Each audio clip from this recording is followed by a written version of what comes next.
Welcome to the Career Ready Podcast. Learn about resumes, cover letters, LinkedIn, interviewing, and all the things you need to be career ready with the Career Services Center at the College of DuPage. I'm one of your hosts, Michelle Malik. Later in today's episode, I'm going to be talking about what transferable skills are and how you can use those skills to your advantage during the job search process and also within the workplace.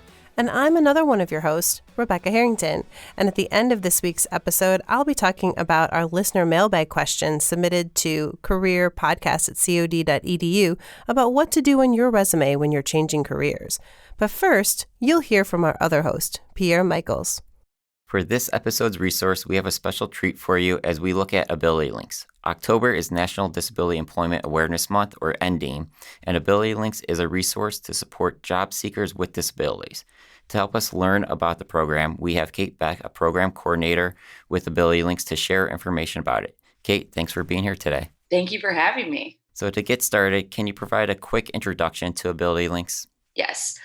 So AbilityLinks is an online platform where job seekers with disabilities and inclusive employers are able to connect and share valuable networking opportunities.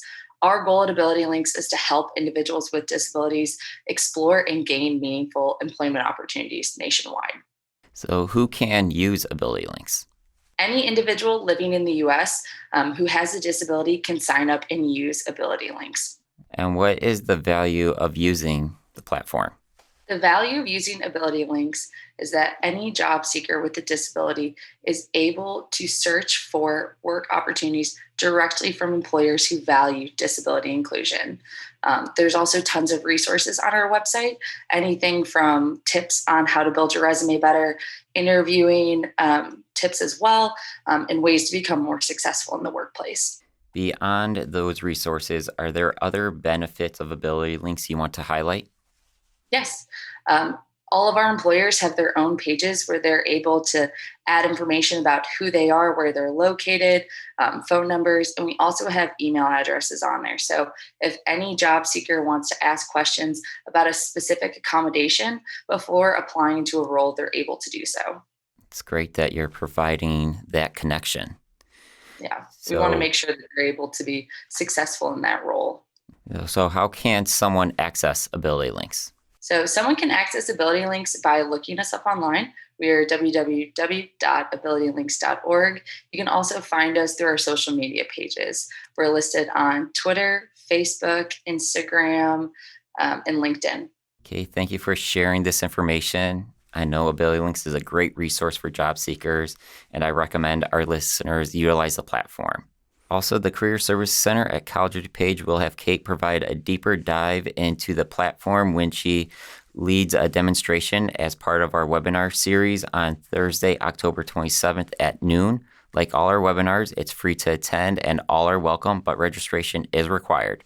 To register, visit our website at cod.edu/careerservices and view our workshop and webinar schedule. Thank you so much for having me. Look forward to our event in October. Thanks, Pierre. It was great to hear from Kate about all of the resources that AbilityLinks offers. So today we're going to be talking about transferable skills, and you might be wondering, what are transferable skills? So as we mentioned in a previous episode, transferable skills include skills that you can transfer from job to job. So even if you don't have a specific skill that's listed on a job description, you always want to ask yourself, what skills do I have that would be closely related? And also, how can I market these skills to catch an employer's attention? So now that you know what transferable skills are, you might be asking yourself, well, why are these important? So if you've acquired prior knowledge, it's always going to be easier to tackle a new set of tasks in a job. You may not necessarily need additional training to get your work done, and you may also have a smoother transition into your new work environment. So with that, employers can really then focus on teaching you those industry-specific skills, or what are called hard skills, rather than the soft skills. Now, talking about soft skills, if you listened to our previous episode, we did speak about those, or the top 8 NACE competencies that employers are looking for. So all of those skills or competencies are in fact transferable, and you can highlight these skills within your resume or during an interview too. So that's what I'm curious about today, to hear from Rebecca and Pierre. What are your tips? So we'll start with Rebecca. How can you show that you have transferable skills on your resume? Yeah, I think it's exciting to think about how what you've done in previous jobs can transfer to your next job. And those NACE competencies like communication and teamwork are just things that are easy, right?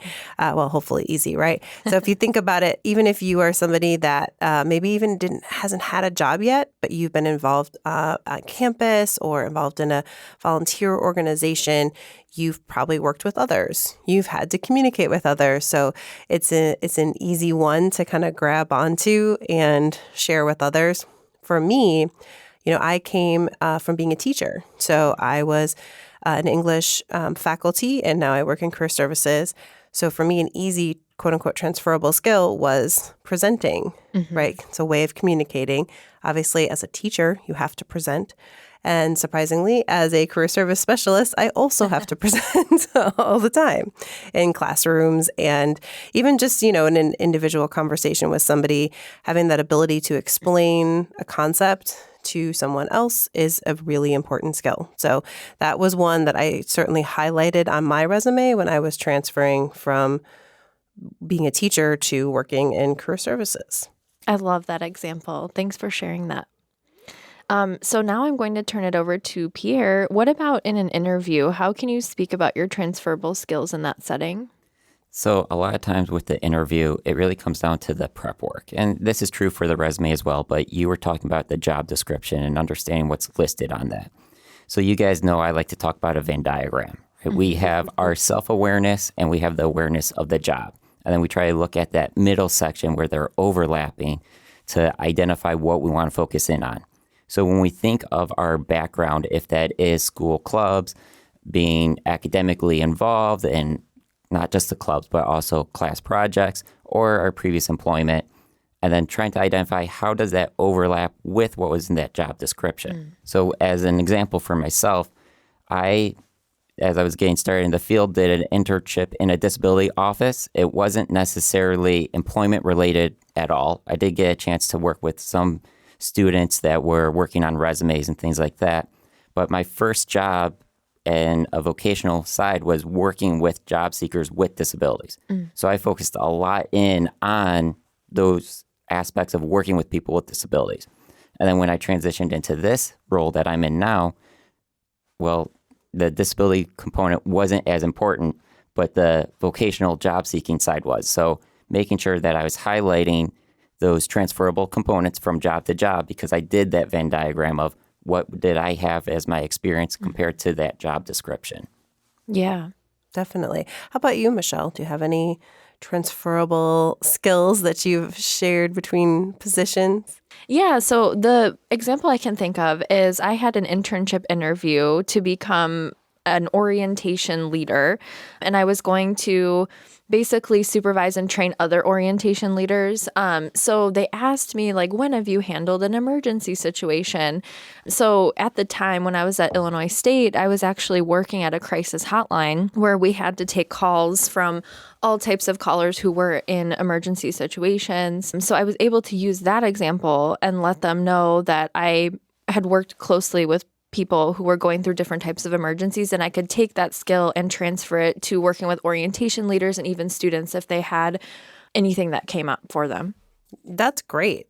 That's really a different, I would say it's not different, but maybe not a lot of people have emergency skills. So right. that's a standout thing to include in your resume and in an interview. That's great. Yeah. Yeah, and I feel like it was very transferable because, again, you never know what's going to happen in those situations, if there's, a medical emergency or something. Yeah, exactly. You have to remain calm. So I just let them know I can remain calm in any situation. That's great. Thanks for sharing, everyone. So this is definitely a topic we're going to return to in the future. And now we're going to hear from Rebecca with a listener question. Awesome. Thanks so much. That was a great discussion. I love it. In fact, we're going to kind of continue this discussion a little bit with our listener mail today. So the question is, what tips do you have for someone that is changing careers? What should I focus on with my resume and in my interview? So I think the first thing is to focus on those transferable skills. So connecting, what you've done before in that previous career, and then looking at what you're transitioning into. And I think that kind of calling back a little bit, Pierre, to your Venn diagram, that is a really key component. So that means go through the job posting really closely, and maybe with a highlighter even, like print it out and highlight it, or on your computer highlight, what are the words you see that you connect with? Like, oh, I've done that. Even if it's not everything, right? So for example, if it says, analyze, customer reports for, something, and maybe you haven't done that particular type of report analysis, but you've done report analysis. Maybe they weren't customer reports. They were some other kinds of reports. Well, you've done analysis of reports. So those are the things that we're highlighting, and you want to make sure those words are on your resume. You might have other words along with them, but the focus is you want them. And to be honest, the ATS, the applicant tracking system, which I can't remember if we've brought that up yet on the podcast, but definitely something we're going to mention. When you submit your resume, it goes through a computer oftentimes first. And so having those key words that are in the job posting that you have done before, even if they're not exactly the same, but they're pretty close, you want those on your resume so the computer and the recruiter pick them up when they're looking at it. Anything to add to that? What do you guys think? I mean, any tips or tricks how to find those words? I really like the highlighter activity that you were talking about. That's a great way to, one, prepare your resume for the ATS, but two, help us really identify these are the things I should be communicating on not just the resume, but now we're making notes for the interview as we move forward and identifying those transferable pieces within that. Because those are probably the ones that they'll ask us about in the interview. So kind of thinking about your answers. Yeah, I like that. And then the other thing to think about is any training or schooling that you've done that you can add to your resume to show that you've prepped for this new career. Make sure that's actually maybe towards the top of your resume.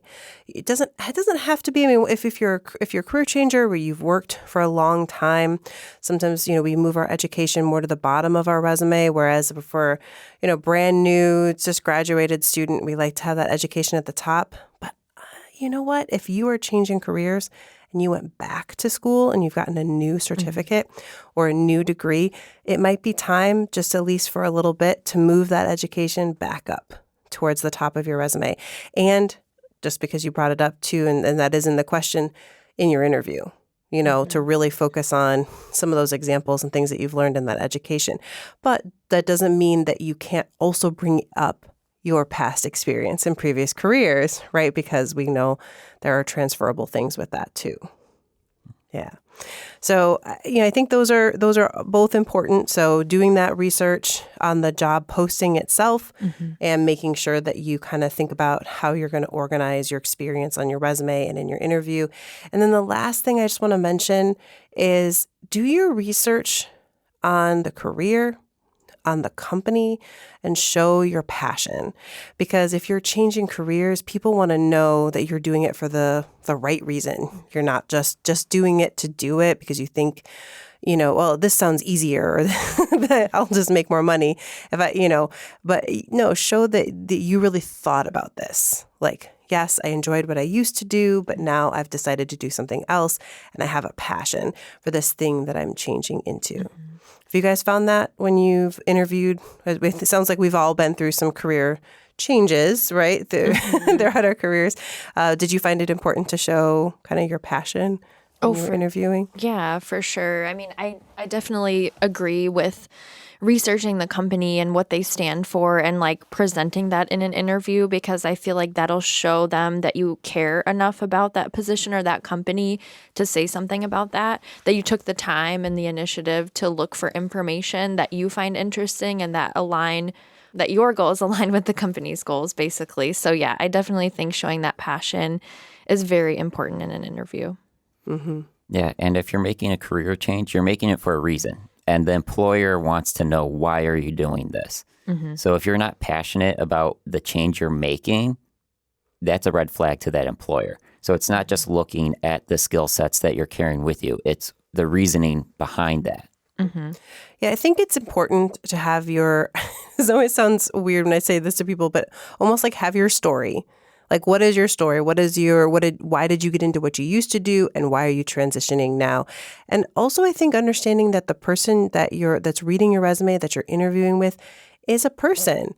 Mm-hmm. It's a human, and they will understand if you can explain it. If you've got that passion, people are excited for people to make a change in their life. They want somebody, again, that's done their research about their company, that's excited to work for them, that's excited to do this new job. And so I think a lot of times job seekers just assume that it's going to be this really uphill battle. Mm-hmm. And I mean, it could be. It depends on the how 360 the change is, but really, if you can show a reason, if you have a story about why you're making the change, and you can show that you've been doing the work to get ready for it, they're going to be accepting of it. Yeah, and I know the question is for resume and interviewing, but another important thing that we always bring up is the cover letter. Mm-hmm. So that's another opportunity to tell that story, especially when you're doing that career change, not telling the whole thing, but inserting a line or two to help engage that employer in that application process. Yeah, if your resume has a lot of experience on it that is somewhat unrelated, I mean, no matter how much we show those transferable skills, having a cover letter where, again, just have a sentence or two that explains why you're going from one thing to another. As someone that's reviewed resumes and selected candidates before, that is absolutely something that I'm going to look for. And as long as I see that, then I'm usually pretty good, as long as you've got a solid, connection with your experience. Going back to the resume too, I've worked with a few students and clients that are changing careers, and they always tell me, oh, well, I don't have a lot of experience, not quite sure what to put on my resume. But I think what's overlooked is the academic experience that they have, right? So if they're going to school, they're engaging in class projects, they're showing that they can work in a team. And I always encourage them to put that on there too, because I think it's just overlooked. So that's another way to show that you have skills directly related to that job, even if you are changing careers. Yeah, that's great, because a lot of times people, maybe they're working at, coffee shop or restaurant or something, and they're getting into that kind of career that they went to school for. And it is a change. Yeah. So they think they'll come with their resume, right, with no experience on it, because they think none of that is relevant. And I think it's important that, right, not only do you want to think about the work experience or volunteer experience you've done, but those class projects too. That's great. All right. Well, hopefully that's helpful to those of you that are transitioning your careers. And be sure to send us your listener mail to careerpodcast@cod.edu or find us on social media at COD Career Center. Let us know your questions, and you could be on our next listener mailbag. All right. Thanks, Rebecca, for sharing all that information. And thanks to all our listeners. And a special thanks to Kate Beck for sharing her insight on AbilityLinks. We hope you are set to utilize today's topics of transferable skills, and encourage you to join us in our next episode when we speak with an executive and corporate recruiter about her evaluation in the job applications.